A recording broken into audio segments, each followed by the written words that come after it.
Greetings and welcome to AWHONN Insights, the home for candid nursing conversations. Today, we're addressing women's mental health across the life course. This is the first ever special issue that JOGNN has published, and we have 3 of the guest editors to talk about the importance of the issue and the motivation behind the included articles. Our guests are Dr. Shannon Simonovich, Clinical Associate Professor in the Department of Population Health Nursing Science at the University of Illinois Chicago College of Nursing. Dr. Kia Screen-Jeffers, Assistant Professor in the UCLA School of Nursing. And Dr. Kelly McLaughlin-Bell, Assistant Professor in the University of Texas Health San Antonio School of Nursing. I'm your host, Bria Inopise, and I'm joined by co-host Shannon Francois, a clinical nurse educator and labor and delivery nurse. Shannon, the podcast is all yours. Good afternoon. How is everyone doing? Doing well. Thank you. Great. Thank you. Thank you for having me. Thank you for joining us. I was hoping you could each introduce yourself and then tell us a little bit about how you became interested in women's mental health across the life course. Dr. Simonovich, you can go first, I guess. Great. Thanks so much, Shannon. Yes, I'm Shannon Simonovich from UIC College of Nursing. I have been actively involved in public health nursing and perinatal mental health research for over a decade throughout the Midwest, nationally and internationally. It's always been an interest of mine because the mental health of women is such a barometer of the well-being of the entire family. If mom is having challenges and needs more support, that's something that will not only help her to have better health, but also everyone in her family unit.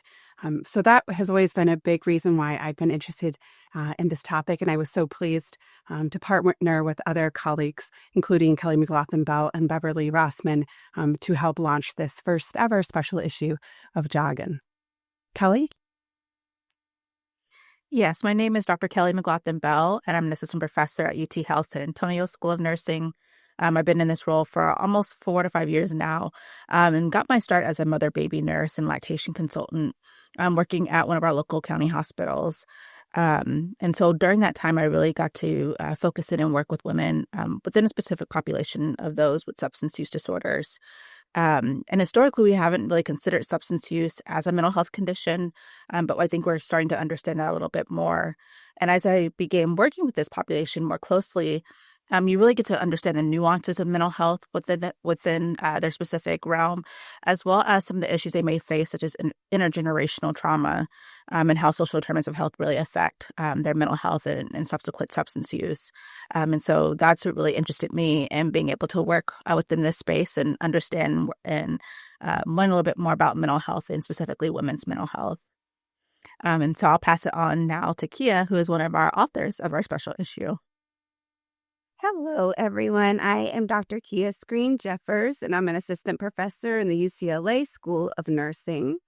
And how I became interested in women's mental health across the life course. I started out researching diabetes, self-management, and other cardiometabolic conditions. And I realized you can't really deal with the self-management of a chronic condition like diabetes without being attentive to people's mental health status. And so, my background is actually in entertainment prior to becoming a nurse and researcher.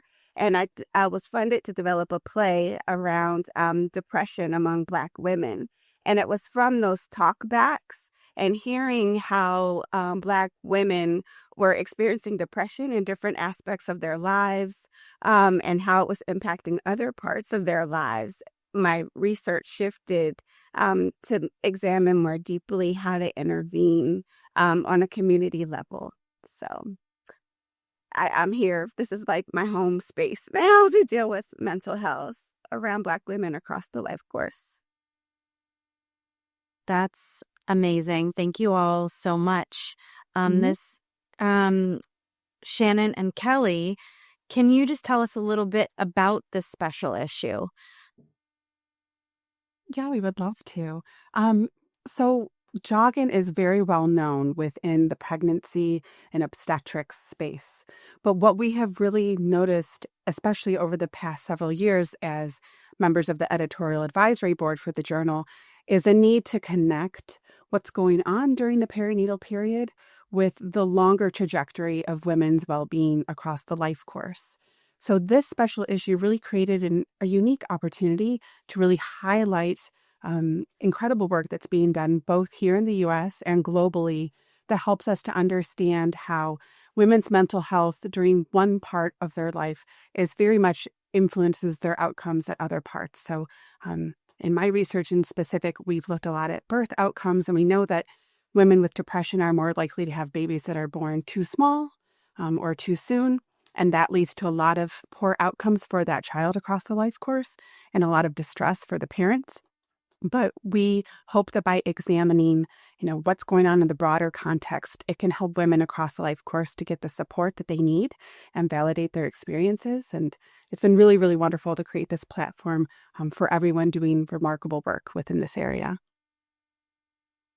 And I'll just add, I think sometimes when we think about women's mental health, we automatically go to pregnancy or specifically the perinatal period. But when we think about women's mental health across the life course, as Shannon said, we're really thinking about those critical junctures in a woman's life, as well as the potential for risk accumulation. So as Shannon mentioned, within my population of women with substance use disorders, they tend to have higher rates for adverse childhood experiences, which occur before the age of 18, but they go on to have poor life outcomes, so higher risk for hypertension, diabetes, and of course, co-occurring mental health conditions. And so we really have to think about what's happening at those critical junctures of an individual's life and how that might influence later health outcomes. I think that's something that's wonderful about this particular special issue, is that we're not just focusing on pregnancy in the perinatal period, but also looking at later in life and how discrimination has occurred over time and how that might influence health outcomes for mental health in our population. Yeah. To build upon that, I mean, it's really interesting when you think that, JOGNN readers and AWHONN members are a really important subset of nurses because we generally have the opportunity to screen women, at least at one point in their life, for depression, anxiety, PTSD. And so we have the opportunity to really create an opportunity to have resources to get them the care that they need, whether that's speaking with someone and getting therapeutic support, or whether that might be pharmaceutical support. But we know that when we can intervene and improve mental health during the perinatal period or during midlife, you hopefully will help offset some of the relationships that we see between depression and cardiac disease in older women, increased risk of suicidality in women in their last decade or so of life. It is a lifelong health issue. And so AWHONN members and JOGNN readers have a really important opportunity to help create change within that space. One thing that I really hope that readers will take away is that they have the opportunity to really, within this special issue, find a broad range of topics. And so we have authors who have published publications related to stigma and discrimination across the life course, as well as something that I wasn't as familiar with even as a lactation consultant, but dysphoric milk ejection reflex, or DMER, which is not something we typically hear a whole lot about. We also have the representation of different cultures represented within the different articles and the special issue, and then specifically interventions that are targeting mental health, which Kia will describe a little bit later on. Thank you. I think the more we know about mental health, the more that we learn, and then pulling all the things together in this special issue is really, really important for us to get out there, not only for nurses, but anyone in the women's health community. So we have Dr. Kia Screen-Jeffers, and you are one of the authors. Can you tell us a little bit about your study and what your team's findings were?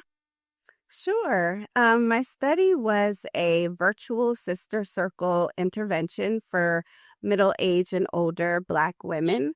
They consisted of people across the U.S., so it wasn't bound by a certain geography due to the accessibility of Zoom. And the intervention was grounded in a therapeutic approach called pulling out a fire, or POOF, which is a culturally adapted version of acceptance and commitment therapy. And the goal of, it's also known as ACT, the goal of ACT and POOF are that you increase your ability to live according to what you value. So a lot of times with depression, we find that people are not making decisions based on what they value and what they actually want to do, but on the expectations that are imposed upon them, or the societal or cultural standards or norms within, one's racial or ethnic group, gender expectations. So by grounding it in a therapeutic approach like POOF, women were able to connect with what they value again, like centering what is meaningful to them. And it was paired with themes that we found from a prior study about what Black women needed to know about depression. And in the talkbacks, women would say, I didn't even know that's what depression was once they saw it mirrored on the stage. They knew they felt poorly, but they didn't know what to call it. They thought of depression as something that they didn't have the luxury to experience because of the stressors and demands in their everyday lives. So that was a key thing that we highlighted in the intervention. Other people relied on substance abuses to self-medicate. So being able to explore that within the context of the therapeutic principles was helpful to people. But overall, throughout the 6-week intervention, we found that people were able to really recenter their own sense of being, and affirm that what they believe is okay and what they value is okay, and that it's okay to say yes or no to what you want or don't want. They also were able to be in community with other Black women who were similar to them. Again, these are people geographically diverse. They were also age-wise, they were diverse, from like 40 years to into their 60s. But being able to be there to support one another, to be heard, to feel like they could talk without judgment, to offer support, and sharing their own experiences. It was just a very mutual, communal experience, and it was done via Zoom. So to be able to build that connection, and someone described it as starting from a very hollow place to end up at the end of this intervention to feeling more whole. And I think, that was a affirming thing as a researcher to hear. But also, it was affirming just as a Black woman too, to go through the experience with them. I was doing the intervention right alongside with them, just to be able to experience that individual and collective healing. So, in a nutshell, that's what that was about. I just want to pause. Do you all mind if I ask a question that's not on here in response to her article? Yeah, of course. Okay. Thank you, Kia. I have not read your article, but I'm really excited to, and I'm curious to know if you, in your findings, that you felt like that tribe quality, that communal quality was a crucial piece to, combating depression. I do, especially within this population. Sister circles are like a natural way of bonding and communicating and learning and sharing information within Black populations, especially, we'll gather around the kitchen table, we'll gather around in the kitchen as someone's cooking or at the hair salon. We're a very communal population overall. And I think that in contrast to being in a one-on-one setting with a therapist, for example, and I'm not saying that this is a substitute for therapy, but it is an adjunct, or if someone is resistant or doesn't have access to go to therapy, they are able to have something structured to be therapeutic. But in the sense of the study, I think it was beneficial to be able to share one's experience and get feedback from a peer, and to feel free to do it. There were no hierarchies. No one centered their degrees or income levels. So just to be able to share and get feedback from someone with the shared lived experience, or if they didn't experience it, just to be able to affirm them and tell them what they're feeling was valid, and to say, I'm sorry you're experiencing that, and you really feel like you mean it. So there was an authenticity in it and in the sharing. But I think it was just being able to get feedback from people who understood your everyday experiences. It sounds like there was a lot of vulnerability and a lot of intimate connections created through sharing those experiences with each other. Yes, absolutely. Sorry, guys. It's interesting, too, because just to build upon that, I mean, Dr. Screen Jeffers is a rock star. She's one of our favorite papers in the special issue. That's why she's here with us today. But it's interesting because a lot of what she's talking about is universal. So across the sample of papers in the special issue, you'll see representation from lots of different groups of women, but so much of their stories, whether it's in the qualitative or the quantitative studies, is seeking validation and seeking community.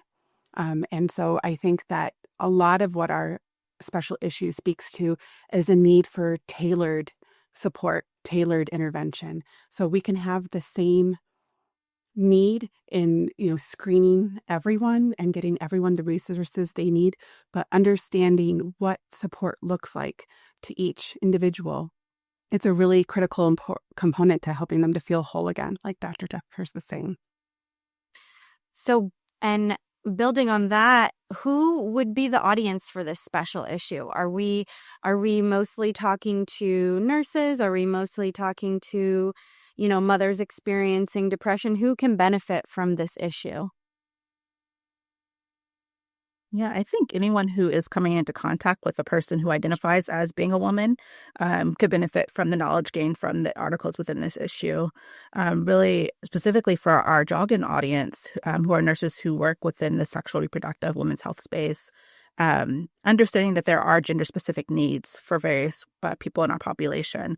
And so understanding what those needs are, but then even maybe going a step further and thinking about the various identities of some of our patients and how those identities intersect to really understand that they may need additional care. We may need different types or levels of care, but to begin asking those questions and not applying these one-size-fits-all interventions to them, I think they can really benefit from some of these articles. Yeah, and to build upon that, the special issue does also feature really wonderful op-eds, columns written by leading scientists that demonstrate ways that we might be able to do a better job of getting support and mental health care to the women across the life course who need it. In those articles, we talk about, proper categorization of women based upon their differences so that we can measure in real time who is in need of what support. That piece is written by Dr. Karen Tabadina. There's also an op-ed that is written by an interdisciplinary team, including a psychiatrist named Shan Wang.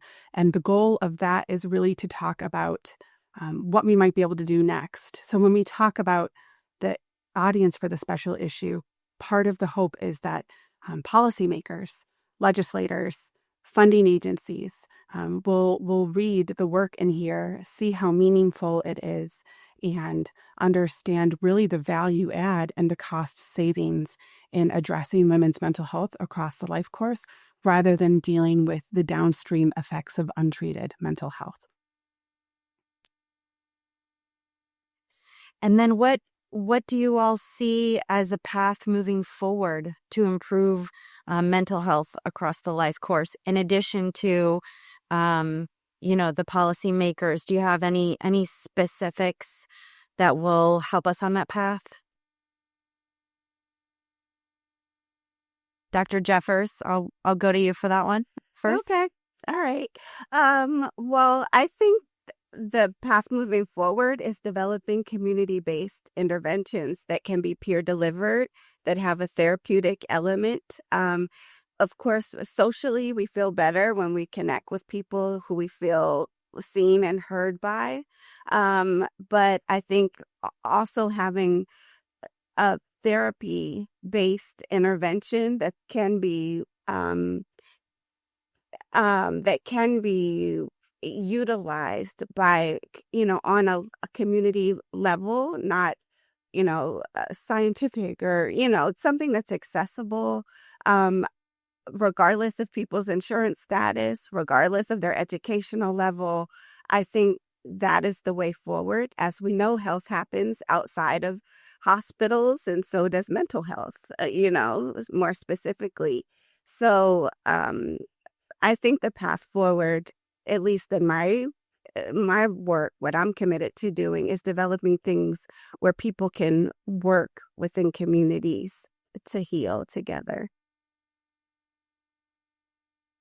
And I'll sort of piggyback off of something both Shannon and Kia have just mentioned, but really thinking about these multi-level interventions. So how do we help work within the community and with the community to develop interventions at the individual level, but then also thinking about those broader social and structural determinants of health, and how do we partner with policymakers to ensure that we are the ones influencing the policies that are being put in place.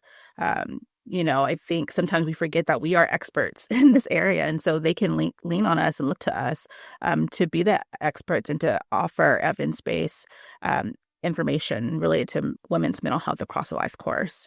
And so really thinking about how do we partner in different spheres of influence. I would say that the path moving forward, the first obstacle that I see that I would love to see addressed this year is, with this new administration, we have an opportunity to get better data. There are so many challenges with regards to who's getting screened in the first place, and when, and is it being reported, and are they being followed up with if they screen positive for depression, anxiety, PTSD. So I think that having clear screening guidelines where every woman is getting screened adequately is a great place to start, because I don't think we can fully identify where we need the most tailored intervention without fully understanding the scope of the issue. And second to that, I think we need to help broaden the public consciousness around the connection between mental health and life course health outcomes. I think it's such an opportunity to let adolescent girls know that if you're struggling with anxiety or depression, this is the time to find wonderful resources that are affirming and uplift you, because you might have challenges again during the perinatal period. It could come back again during the menopausal transition later in life. So really helping to build everyone's coping mechanisms, I think, would be a wonderful thing to do and really pay back in dividends.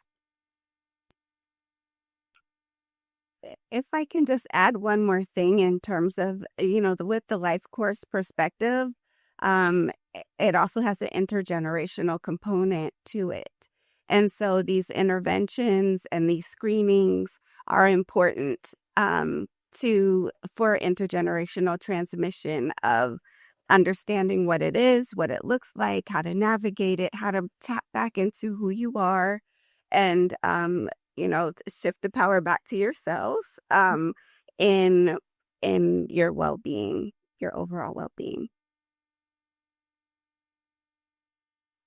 Thank you all so much. I really appreciate everything that you've shared, and I really look forward for this issue to